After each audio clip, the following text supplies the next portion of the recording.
Hidup TV mempersembahkan Oase Rohani Katolik yang dibawakan oleh para imam Keuskupan Agung Jakarta. Selamat menyaksikan. Salam damai sahabat Oase Rohani Katolik yang terkasih. Apa kabarnya Anda semua hari ini? Semoga kita semua dalam keadaan baik dan penuh dengan sukacita. Senang sekali kali ini saya Felicia Lili Teja dapat menemani Anda semua dalam acara Oase Rohani Katolik. Dan pada kesempatan kali ini di studio telah hadir Romo Alex Dirjo Susanto SJ. Halo Romo, apa kabarnya Romo? Ya, sehat? Baik, sehat ya. Sudah tua tapi masih bisa berjalan. Ya, masih tetap semangat melayani ya Romo Ya, ya? masih. Ya. Baiklah sahabat Oase Rohani Katolik yang terkasih, sebelum kita memulai acara Oase Rohani Katolik kali ini, marilah kita mengawalinya dengan doa pembuka bersama Romo Alex. Ya. Dalam nama Bapa dan Putra dan Roh Kudus. Amin. Allah Bapa yang Maha Baik, Engkau selalu memperhatikan, mempedulikan kami karena Engkau mencintai kami, umat-Mu ini. Kami percaya dalam segala pengalaman kami, juga kekeliruan dan kelemahan kami, Engkau selalu hadir dalam perjalanan hidup kami. Maka kami sadar tiap langkah kami selalu Kau hadiri sebagaimana dijanjikan oleh Yesus, aku akan menyertai kamu senantiasa sampai akhir zaman. Maka terima kasih Bapa atas janji putramu yang kami percaya juga janji dari Allah Bapa sendiri kepada kami anak-anak-Mu. Amin. Dalam nama Bapa dan Putra dan Roh Kudus. Amin. Sahabat Oase Rohani Katolik yang terkasih, marilah sekarang kita menyiapkan hati untuk mendengarkan bacaan liturgi hari ini. Bacaan diambil dari kitab kedua Raja-Raja, bab 17 ayat 5 sampai 8, dilanjutkan ayat 13 sampai 15a dan ayat 18. Pada waktu itu setelah memenjarakan Raja Hosea, Salmaneser, Raja Asyur, menjelajah seluruh negeri Israel. Ia menyerang kota Samaria dan mengepungnya selama 3 tahun. Dalam tahun ke-9, zaman Raja Hosea, Raja Asyur merebut Samaria. Ia mengangkut orang-orang Israel ke Asyur, ke dalam pembuangan, dan menyuruh mereka tinggal di Halah di tepi sungai Habor, yakni sungai negeri Gozan, dan di kota-kota Madai. Hal itu terjadi karena orang Israel telah berdosa kepada Tuhan Allah mereka, yang telah menuntun mereka dari tanah Mesir, dari kekuasaan Firaun, Raja Mesir, dan karena mereka telah menyembah Allah lain. Lagi pula mereka telah hidup menurut adat istiadat bangsa-bangsa yang telah dihalau Tuhan dari depan orang Israel, dan menurut ketetapan yang telah dibuat raja-raja Israel. Tuhan telah memperingatkan orang Israel dan orang Yehuda dengan perantaraan semua nabi dan semua pelihat. Berbaliklah kalian dari jalan-jalanmu yang jahat itu, dan tetaplah mengikuti segala perintah dan ketetapanku, sesuai dengan undang-undang yang telah kuperintahkan kepada nenek moyangmu, yang telah kusampaikan kepada mereka dengan perantaraan hamba-hambaku para nabi. Tetapi mereka tidak mau mendengarkan. Mereka bertegar hati seperti nenek moyangnya yang tidak percaya kepada Tuhan Allah mereka. Mereka menolak ketetapan dan perjanjian Tuhan yang telah diadakan dengan nenek moyang mereka. Mereka membuang peraturan-peraturan Tuhan yang telah disampaikan kepada mereka. Sebab itu, Tuhan sangat murka kepada Israel dan menjauhkan mereka dari hadapannya. Tidak ada yang tinggal kecuali suku Yehuda saja. Demikianlah sabda Tuhan. Syukur kepada Allah. Sahabat Oase Rohani Katolik yang terkasih, marilah sekarang kita menanggapi bacaan yang telah kita dengar dengan Mazmur tanggapan. Selamatkanlah kami dengan tangan kanan-Mu ya Tuhan, dan jawablah kami. Selamatkanlah kami dengan tangan kanan-Mu ya Tuhan, dan jawablah kami. Ya Allah, Engkau telah membuang kami dan menembus pertahanan kami. Engkau telah murka, pulihkanlah kami. Selamatkanlah kami dengan tangan kanan-Mu ya Tuhan, dan jawablah kami. Engkau telah menggoncangkan bumi dan membelahnya. Perbaikilah retak-retaknya, sebab kami telah goyah. Engkau telah membuat umat-Mu mengalami penderitaan yang berat. Engkau telah memberi kami minum anggur yang memusingkan. Selamatkanlah kami ya Tuhan, ke tangan kanan-Mu ya Tuhan, dan jawablah kami. Bukankah Engkau ya Allah yang telah membuang kami? Bukankah Engkau tidak maju bersama bala tentara kami? Berikanlah kepada kami pertolongan terhadap lawan, sebab sia-sialah penyelamatan dari manusia. Selamatkanlah kami dengan tangan kanan-Mu ya Tuhan, dan jawablah kami. Sahabat Oase Rohani Katolik yang terkasih, marilah sekarang kita menyiapkan hati untuk mendengarkan bacaan Injil hari ini. Bacaan diambil dari Injil Yesus Kristus menurut Matius, bab 7 ayat 1 sampai 5. Haleluya, haleluya, haleluya. Haleluya, haleluya, haleluya. Firman-Mu ya Tuhan adalah kebenaran dan kekuatan. Tuntunlah kami ke dalam keselamatan-Mu. Haleluya, haleluya, haleluya. Tuhan serta-Mu. Dan serta-Mu juga. Inilah Injil Yesus Kristus menurut Matius. Dimuliakanlah Tuhan. Dalam khotbah di bukit, Yesus bersabda kepada murid-muridnya, "Janganlah kamu menghakimi, supaya kamu tidak dihakimi. Karena dengan penghakiman yang kamu pakai untuk menghakimi, kamu akan dihakimi. Dan dengan ukuran yang kamu pakai untuk mengukur, akan diukurkan pula kepadamu. Mengapakah engkau melihat selumbar di mata saudaramu, sedangkan balok di dalam matamu tidak engkau ketahui? Bagaimanakah engkau dapat berkata kepada saudaramu, biarlah aku mengeluarkan selumbar itu dari matamu, padahal ada balok di matamu sendiri?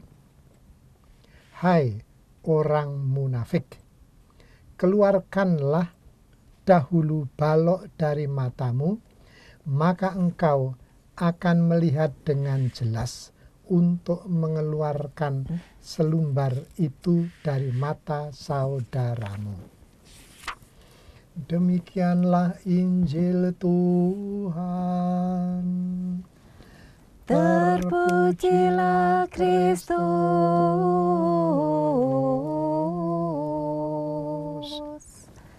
Sahabat Oase Rohani Katolik yang terkasih, baru saja kita mendengarkan bacaan Injil untuk hari ini.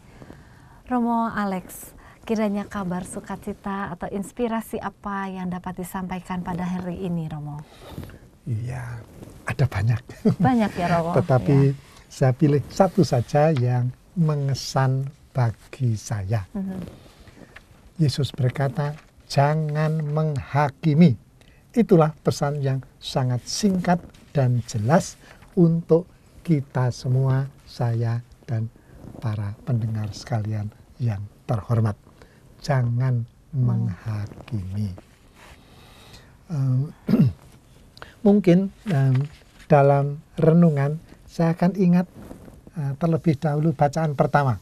Ya. Dalam bacaan pertama, suku-suku Israel itu dihancurkan oleh raja dari Asyur, Salmaneser. Dan kota Samaria, ibu kota Israel, dihancurkan. Dan orang-orangnya dideportasikan ke Asyur, ke suatu daerah dekat sungai. Mengapa? Karena mereka bersalah. Karena mereka tidak mengindahkan perintah-perintah Yahweh Allah yang sudah disampaikan lewat Musa. Ketika umat Israel itu keluar dari Mesir menuju tanah terjanji. Firman Tuhan itu yang menjadi pegangan hidup dan yang melindungi umat yang dipimpin keluar dari Mesir itu. Maka kalau mereka lupa akan Yahweh, lupa akan perintah-perintahnya, lalu menyembah berhala dan mengikuti dewa-dewi asing, Tuhan murka. Itu dikatakan. Dan Tuhan membiarkan mereka jatuh ke tangan raja-raja dari Asyur itu. Karena mereka bersalah, Tuhan membiarkan mereka. Mungkin dari sini kita bisa masuk ke sabda Tuhan Yesus dalam Injil tadi. Tapi Romo, sebentar.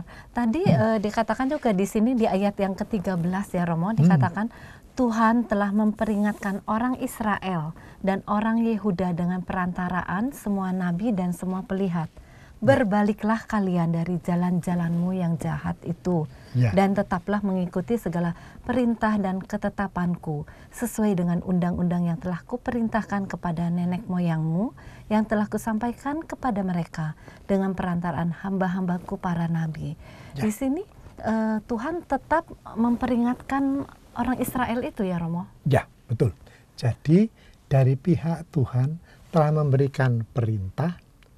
Kalau mereka itu lupa, alpa, Tuhan itu mengingatkan lewat para nabi. Tapi kalau kita baca, banyak nabi itu disia-siakan, beberapa bahkan dibunuh. Maka dari pihak Tuhan ya sudah memberikan perintahnya, perlindungannya. Ketika mereka lupa, diingatkannya. Maka dari pihak Tuhan ya tidak ada kekurangan apapun. Oleh karenanya, kalau mereka tetap saja melupakan Tuhan, kalau mereka tetap saja menyembah berhala, itu sudah keterlaluan. Nah, kira-kira demikian. Udah diperingatin kok masih terus melakukan itu gitu ya Romo ya. Kalau Tuhan diam saja ya itu mungkin ya umat berkata ya saya lupa, Tuhan diam saja. Tetapi Tuhan sudah memperingatkan dan mengirimkan beberapa nabi. Beberapa itu dibunuh. Beberapa.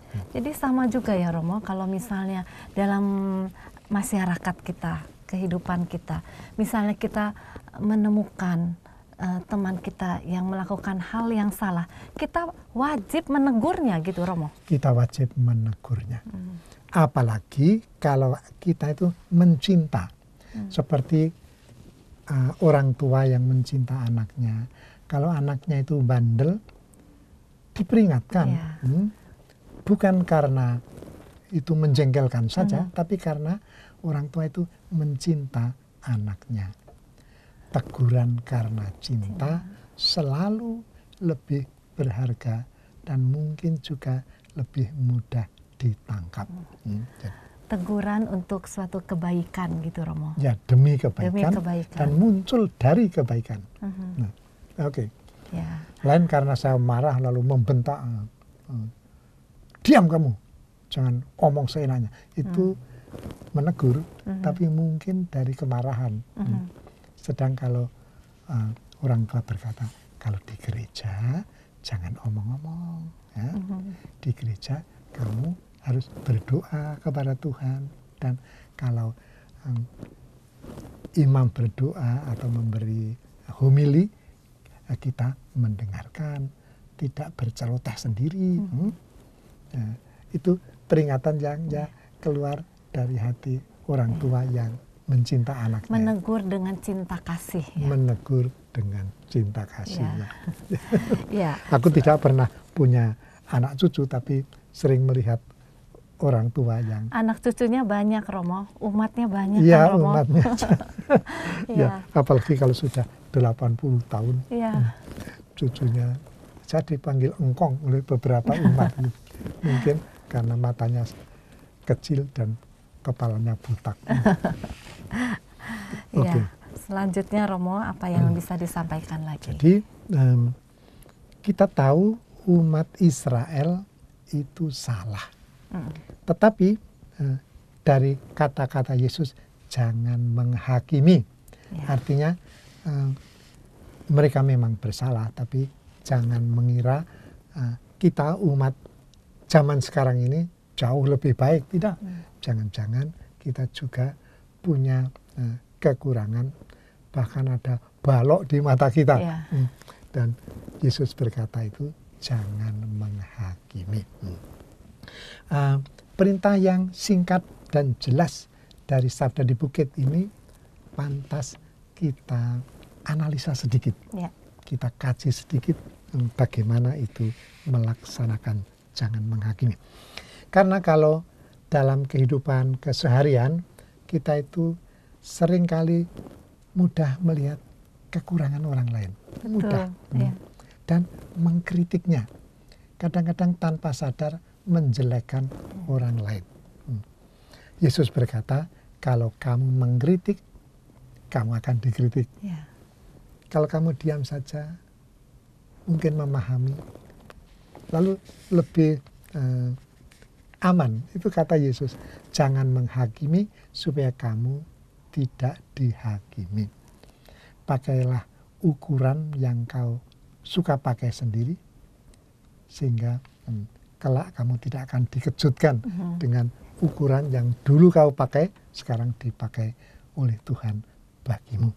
Ada istilah seperti silent is golden, ya, Romo? Iya, itu. Tapi juga, tetapi tadi kita katakan, kalau kita mencinta kadang-kadang tidak boleh silent juga. Ya. Silent itu kadang-kadang golden itu mungkin. Silent is sometimes golden. Maka kita ingin menangkap itu. Nah, sabda Yesus itu, kalau kau mau menilai, mengevaluasi orang lain, mengkritik orang lain, lihat sendiri dulu dalam kehidupanmu. Dengan istilah yang lain, mawas dirilah. Lalu apa hubungannya, Romo? Jangan menghakimi dengan mawas diri. Ya, kalau kita mawas diri, kita juga melihat juga orang lain memang salah, tapi aku juga tidak tanpa salah. Maka mungkin aku tidak akan mengatakan kamu salah, tidak. Kok kamu berbuat begitu? apa ada pemikiran lain di balik perbuatanmu itu, sehingga aku tidak menyalahkan, tapi ya mengajak mawas diri. Ya. Mungkin menanyakan alasannya mengapa dia melakukan hal itu, gitu ya Romo ya. Motivasinya apa sih? Ya. Jangan-jangan motivasinya baik. Kamu memukul temanmu dengan palu, kenapa itu? Ya saya mau mengingatkan, tapi kebetulan membawa palu. Yang kena itu kepalanya sampai bocor itu. Maka Yesus berkata, boleh melihat kesalahan orang lain, tapi lihat dulu diri sendiri. Mungkin kamu akan menjadi lebih lunak, kritikmu lebih lunak, pengadilanmu lebih lunak, penghakimanmu. Tuhan itu melihat perbuatan kita, kesalahan kita, tapi Tuhan selalu tahu motivasinya. Maka saya kira Tuhan lebih banyak mengampuni. Juga perbuatan-perbuatan yang mungkin sama sekali tidak masuk akal kita. Terorisme misalnya ya. Kenapa orang suka membunuh orang lain? Tuhan tahu. Mungkin dijanjikan kamu kalau mati mengebom orang dan ikut mati, kamu akan ketemu bidadari. Itu saya dengar dari seorang teman. Tapi kalau ya kenapa yang mengajarkan itu tidak mencari bidadari lebih dulu? Mati lebih dulu. Tapi ya sudah itu. Maka kita diajak mawas diri, artinya jangan terlalu mudah menyalahkan begitu saja. Karena setiap perbuatan itu selalu ada baiknya, selalu ada jeleknya. Tidak ada sesuatu yang 100% baik, 100% jahat. Hidup itu tidak black and white. Selalu abu-abu. Maka jangan terlalu mudah menghakimi. Artinya sadar hidup itu abu-abu. Not black and white. Ya, sejelek-jeleknya orang pasti ada sisi baiknya. Ada ya Romo, sisi ya? baiknya. Ya. Lalu Romo, apa yang kita periksa dalam kegiatan iman mawas diri itu Romo? Oke. Dalam kebiasaan Katolik, kita itu kalau mau mengikuti perayaan Ekaristi hampir selalu diajak mawas diri. Itu diungkapkan oleh kata iman, marilah kita diam sejenak, mengakui kekurangan dan dosa-dosa kita. Saya mengaku dan sebagainya. Maka dalam kebiasaan, dalam budaya Katolik, mawas diri itu sesuatu yang biasa dan sesuai dengan sabda Tuhan, bertobatlah dan percayalah kepada Injil. Dalam gereja Katolik ada istilah untuk mawas diri, itu pertama disebut eksamen conscientiae. Conscientia itu hati nurani. Eksamen conscientiae adalah pemeriksaan hati nurani. Orang Jawa bilang naliti dosa. Meneliti dosa dalam hidupku hari ini atau minggu ini dan sebagainya. Untuk bertobat. Tetapi ada istilah yang akhir-akhir ini lebih disukai orang. Ialah examination of consciousness. Pemeriksaan kesadaran. Istilah yang baru ini lebih menarik banyak orang karena juga lebih luas jangkauannya dan mungkin juga lebih mendidik karena lebih positif pendekatannya. Examination of consciousness. Maka yang kita periksa bukan hanya dosa-dosa, tapi kesadaranku. kesadaran akan macam-macam peristiwa yang mengesan, itu yang pertama. Nanti yang kedua tentang kesalahan juga. Kesadaran akan peristiwa yang mengesan ini sesuatu yang istimewa. Setiap hari kita masing-masing itu pasti terkesan akan macam-macam peristiwa.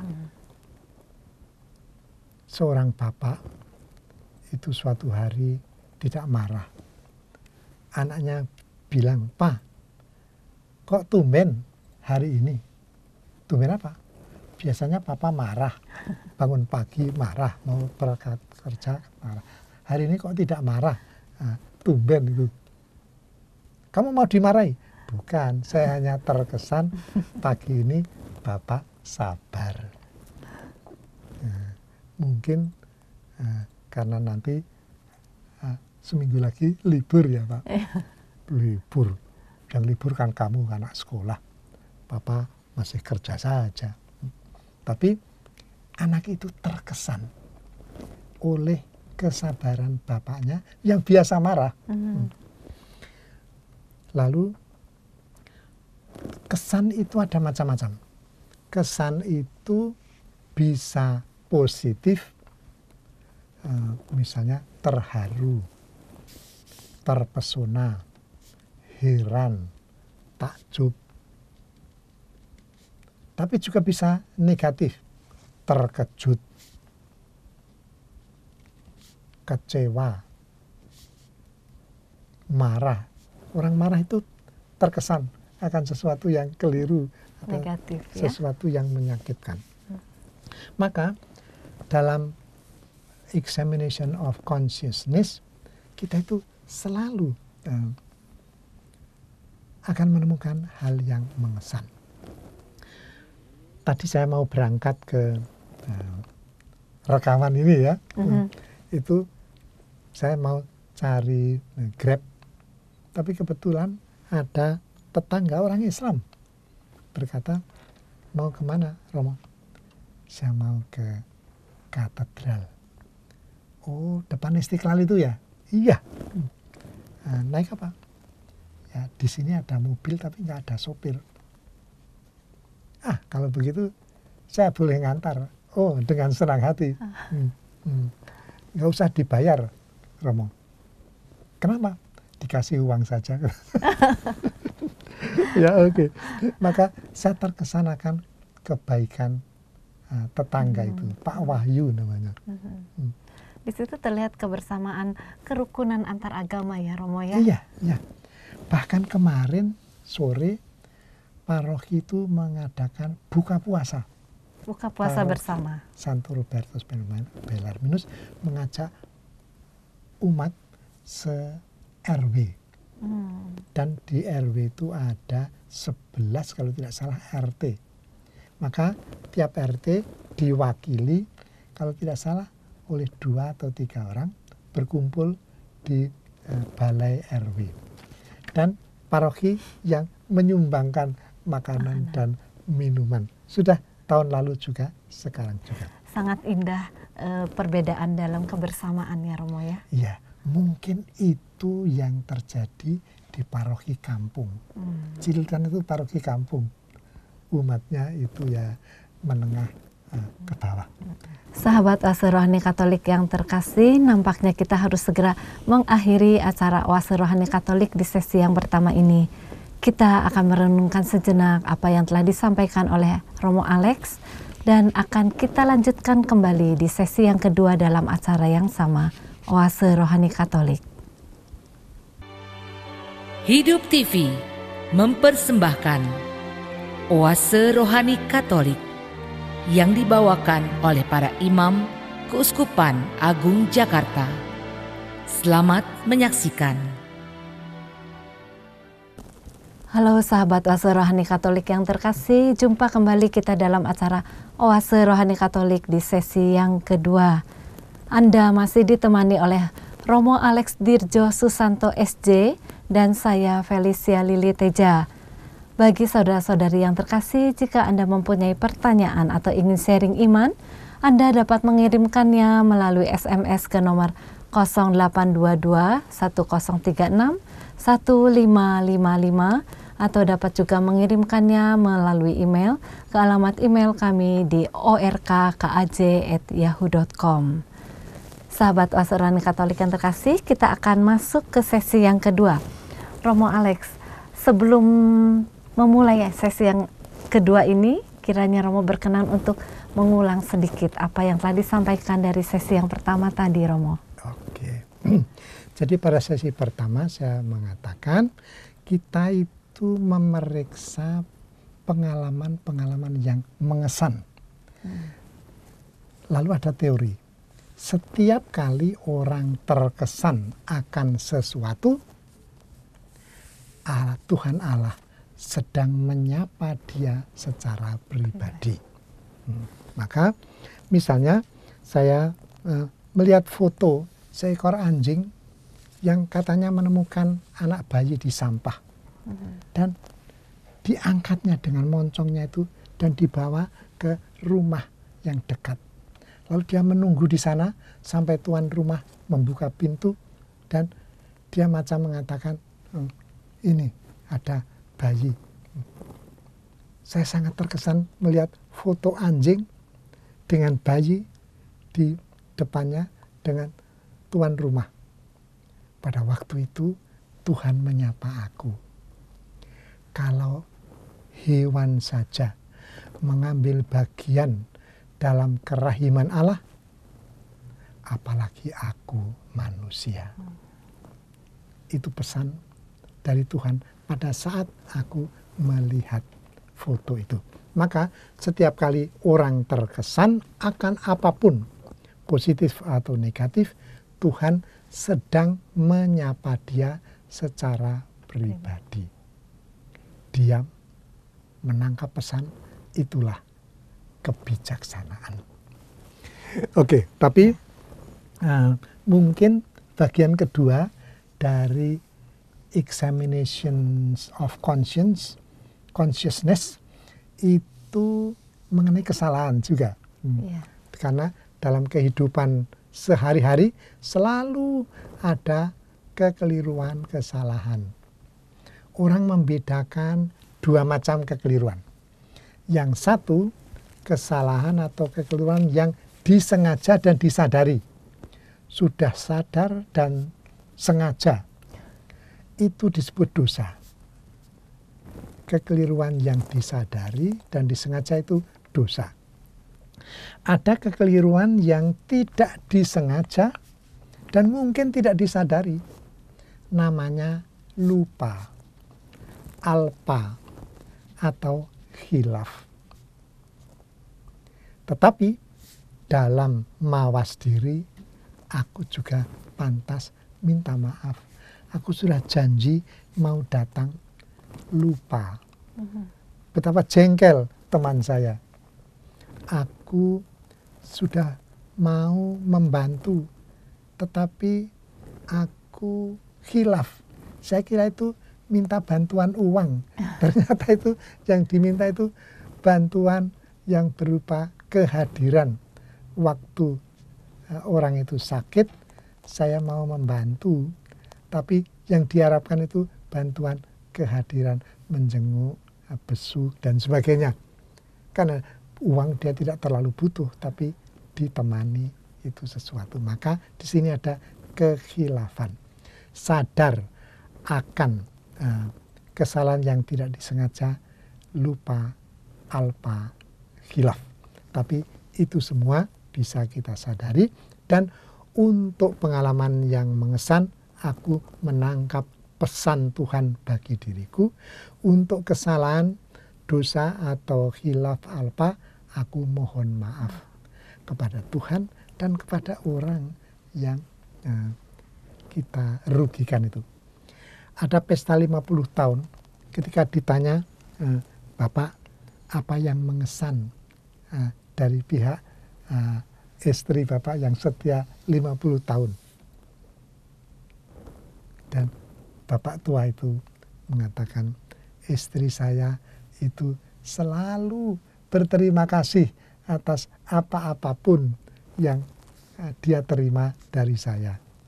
Mungkin pada waktu gajian saya serahkan uang, pada waktu ulang tahun saya cium dia, dan dia selalu berterima kasih dengan begitu tulus. Dan Ibu, apa yang mengesan dari Bapak? Ya, Bapak itu kalau keliru selalu minta maaf. Lupa minta maaf, alpa minta maaf. Maka saya tidak bisa marah. Karena dia sudah minta maaf, sorry ya sayang. Maka tahu berkata terima kasih, tahu minta maaf, itu rahasia hidup keluarga yang bahagia. Itu yang saya tangkap. Ya, jadi Romo, dalam kehidupan kita harus selalu bersyukur dan penuh dengan rasa mau meminta maaf, ya. Ada kerendahan hati, begitu Romo? Ya. Untuk bahagia. Untuk bahagia. Ya, baik. Selanjutnya apa lagi Romo yang akan disampaikan? Oke. Jadi mawas diri itu bukan sesuatu yang menakutkan. Bukan sesuatu yang sulit juga.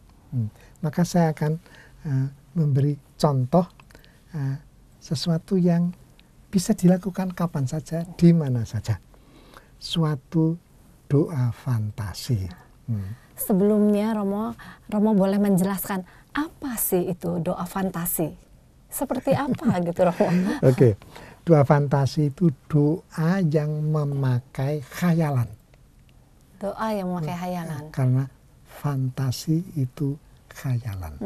Dan kita umat Katolik ini punya kekayaan doa.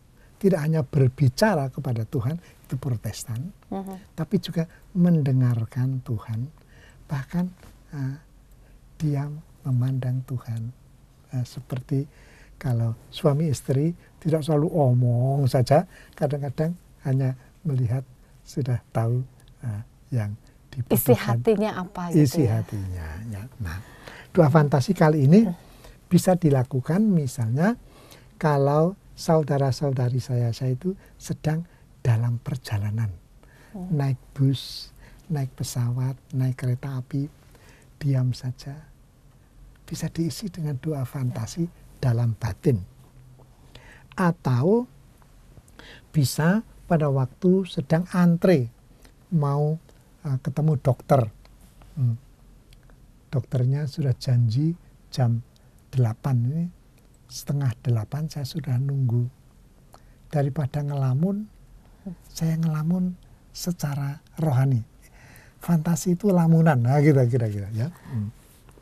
Maka mawas diri, examination of consciousness lewat fantasi. Nah, misalnya demikian. Ini saya pelajari dari seorang yang kita kenal, Anthony de Mello, dengan sadananya yang menarik itu. Jadi saya itu membayangkan di depan saya ada kursi kosong, fantasi kursi kosong. Di situ duduklah Allah Bapa. Ketika saya dekat, saya menggeser kursi saya sehingga aku duduk di samping kursi kosong, di samping Allah Bapa. Dan pada waktu itu Allah Bapa melihat saya karena saya berkata, "Bapak, saya mau cerita." Apa itu? Melihat aku agak awkward ya.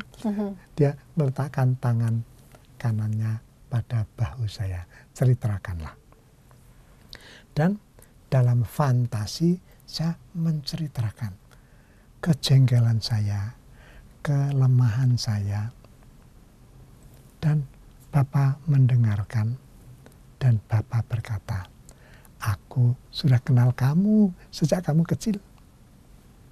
Dan aku tahu kelemahan tapi juga kekuatanmu, cacat dan bakatmu." Ceritakan saja. Dan saya menceritakan kesulitan saya, kesan saya bahwa saya sudah mencoba bekerja sebaik-baiknya, tapi masih disalahfahami, dan saya menjadi kurang bersemangat. Aku diam sejenak untuk mencoba menangkap pesan dari Bapak. Saya pada waktu itu merasa Bapak berkata, kamu sudah berbuat baik. Hasilnya diterima atau tidak, itu bukan urusanmu. Yang penting kamu sudah berusaha melaksanakan tugasmu. Dan aku menghargai jerih payahmu. Mengenai hasilnya itu urusan orang lain. Aku juga tidak mau mengurus. Aku Bapamu saja tidak mau mengurus. Kamu juga jangan. Tapi Tuhan, aku juga punya pengalaman yang menyenangkan. Kalau aku sedang jalan-jalan, aku kan sudah tua, Bapak. Berapa umurmu? 80 tahun lebih 5 bulan. Oh, masih muda itu. Aku sudah jutaan tahun. Dan aku ceritakan, kalau aku sedang jalan, sering kali mau menyeberang, itu ada saja orang yang berkata, Pak, mau nyeberang? Ya, mari. Dan saya menjadi sangat terkesan bahwa di tengah masyarakat begitu banyak orang baik.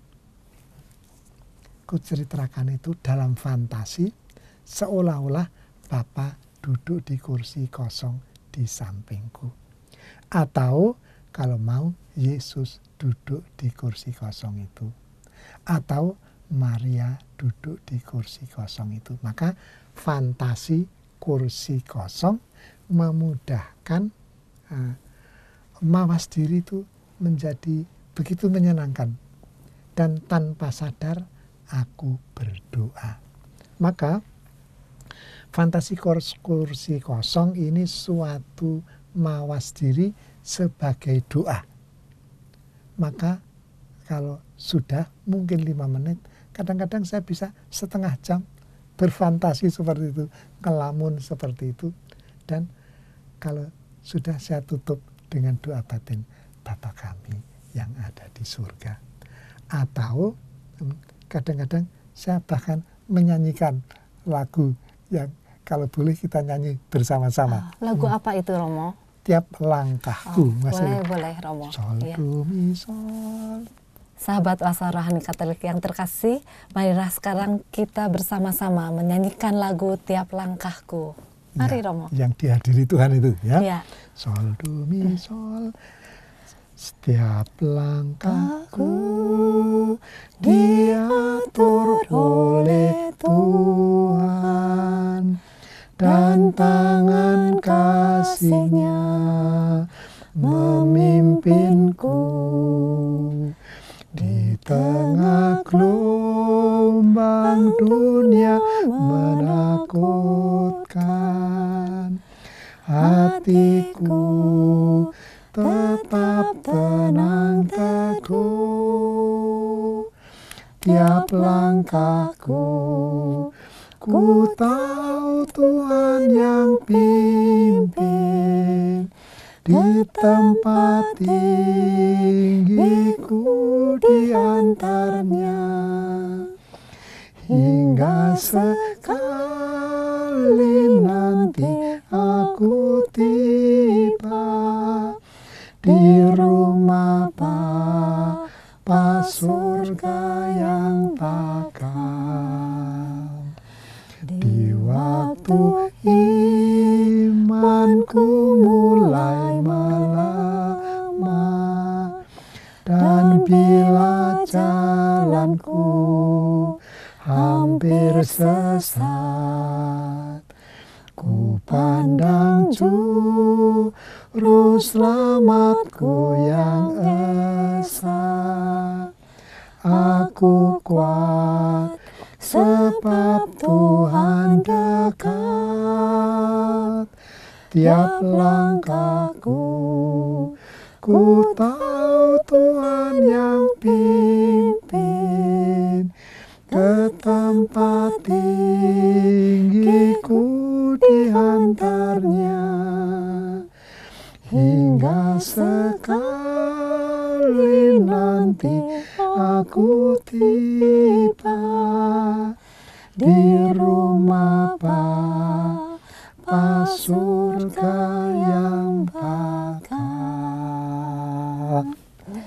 Ya, ini kata-katanya sangat bagus ya Romo ya, sangat menginspirasi bagi kita untuk menjalani hidup kita. Ya. Ya, selanjutnya Romo, ada apa yang akan disampaikan lagi Romo? Ya, oke.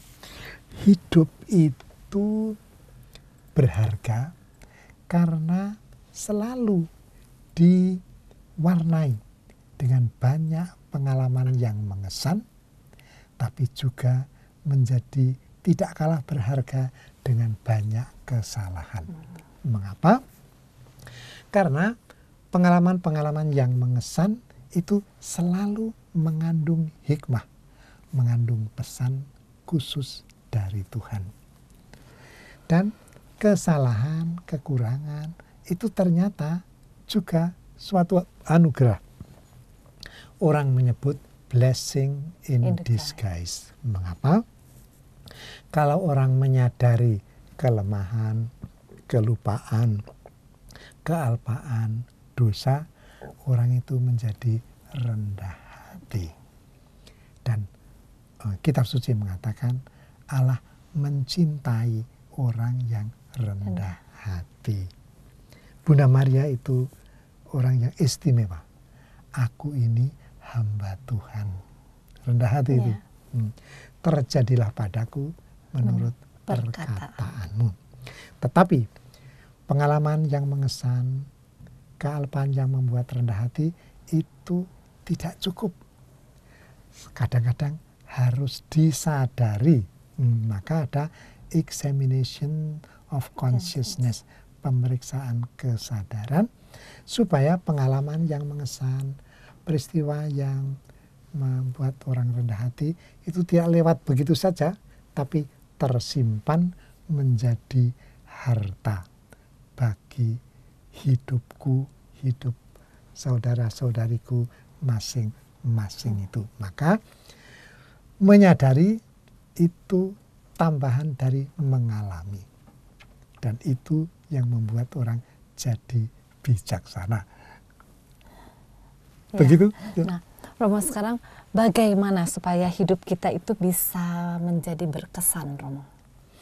Oh, itu tidak perlu dibuat-buat. Kalau kita hidup polos saja, tulus saja, itu akan mengesan. Justru karena polos, justru karena tulus. Maka ada nasihat, be yourself. Jadilah dirimu sendiri. Jangan meniru siapapun. Meniru itu selalu keliru. Fotokopi tak pernah lebih baik daripada aslinya. Kecuali fotokopi zaman sekarang ya. Kadang-kadang lebih indah. Maka polos saja. Yesus pernah bersabda, hendaklah kamu cerdik seperti ular, tapi tulus seperti merpati.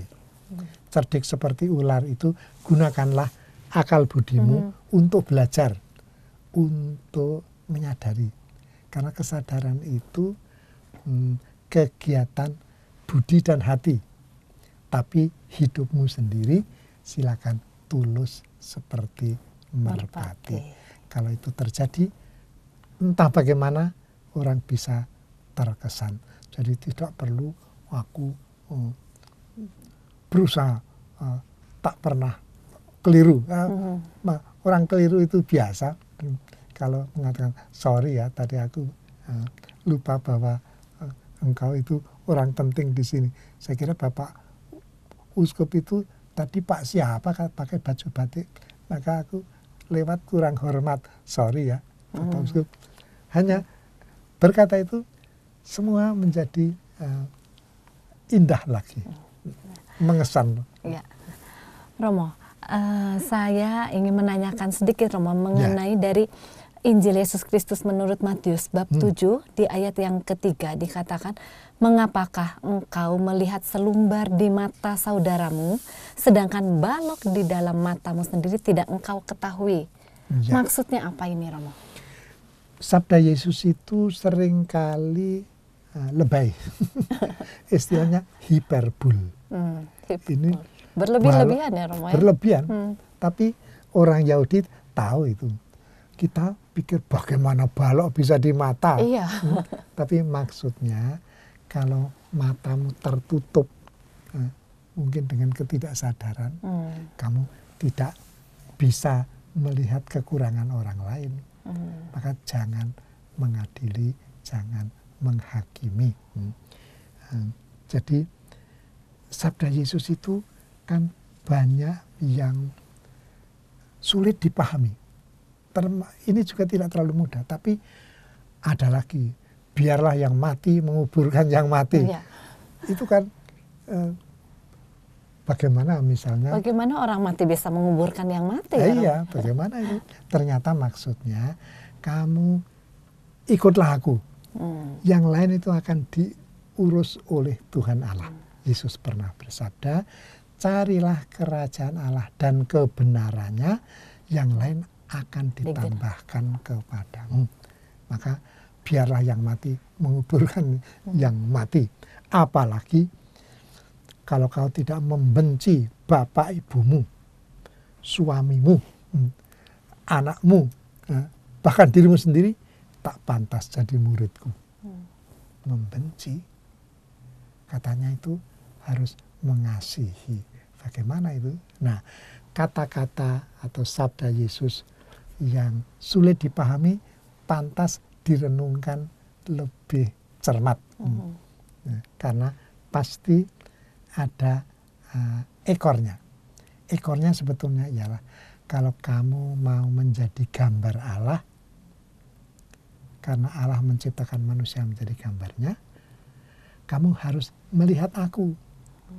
Aku itu membenci diriku sendiri, membiarkan diriku mati di kayu salib.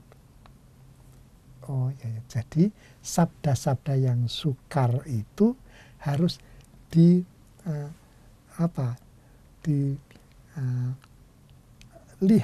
dalam wajah Tuhan Yesus. Lalu maksudnya begitu. Jadi kalau mau ikut Yesus, mari ikutlah Yesus gitu. Jangan mengurusi orang lain yang tidak mau ikut gitu, Romo.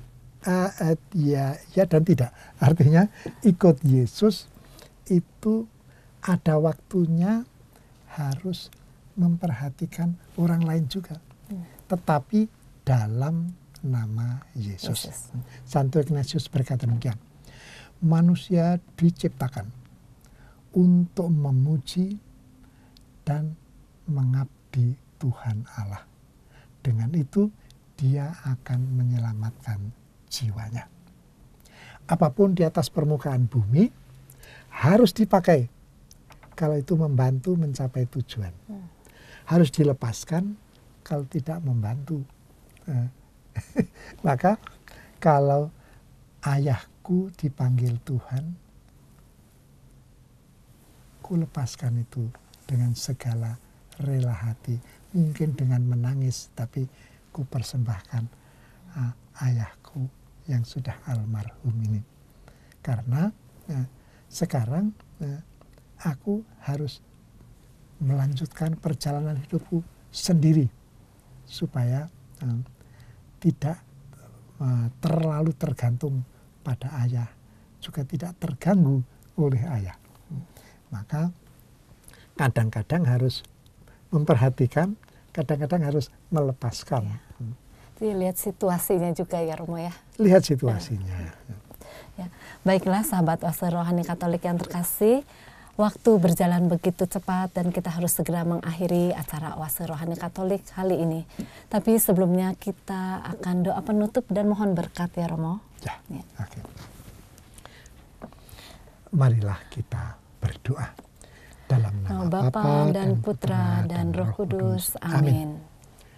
Bapa di surga, kami mau menghadap Engkau kali ini dengan mengucap syukur atas segala inspirasi yang diberikan oleh Yesus Putramu dalam sabda di bukit, khususnya pada hari ini dengan pesan yang begitu jelas, jangan kamu menghakimi, supaya kamu tidak dihakimi.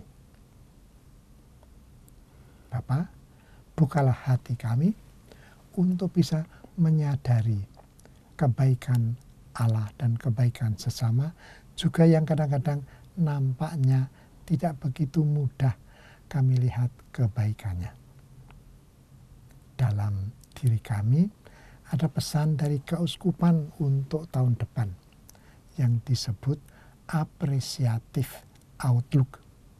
Artinya apa-apapun mau kami lihat dengan menghargai, dengan melihat unsur baik di dalamnya. Ya Bapa, inilah yang kami mohon pada akhir renungan ini dengan perantaraan Kristus Tuhan kami. Amin. Amin. Tuhan sertamu Dan sertamu juga. Semoga saudara-saudari sekalian dilindungi selalu oleh berkat Allah yang Maha Kuasa, Bapa dan Putra dan Roh Kudus. Amin. Terima kasih Romo untuk permenungan yang telah disampaikan pada hari ini. Ya, terima kasih kembali. Ya, kiranya apa yang telah disampaikan oleh Romo Alex dapat memberikan semangat, inspirasi, dan sukacita bagi kita semua. Akhir kata, Romo Alex Dirjo Susanto SJ dan saya Felicia Lili Teja mohon pamit undur diri.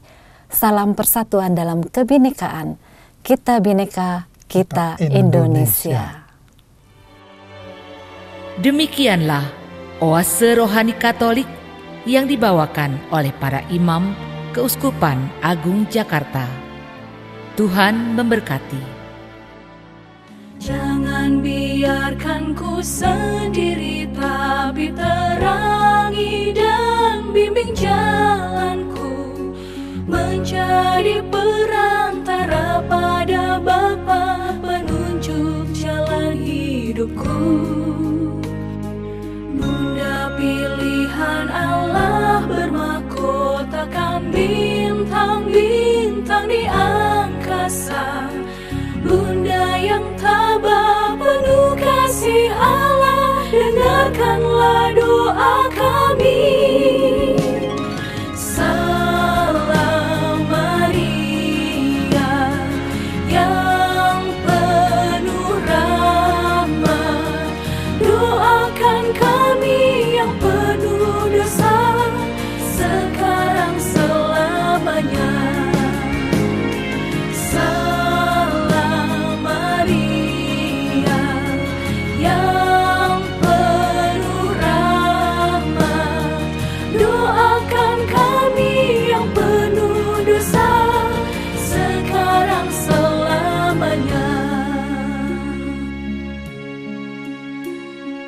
Rosario menjuntai di jariku saat berdoa pada Bunda, memohon agar menjaga diriku saat kaki ini melangkah. Jangan biarkan ku sendiri, tapi terangi dan bimbing jalanku, menjadi perantara pada Bapa, penunjuk jalan hidupku. Bunda pilihan Allah bermahkotakan bintang-bintang di angkasa. Bunda yang tabah penuh kasih Allah, dengarkanlah doa kami.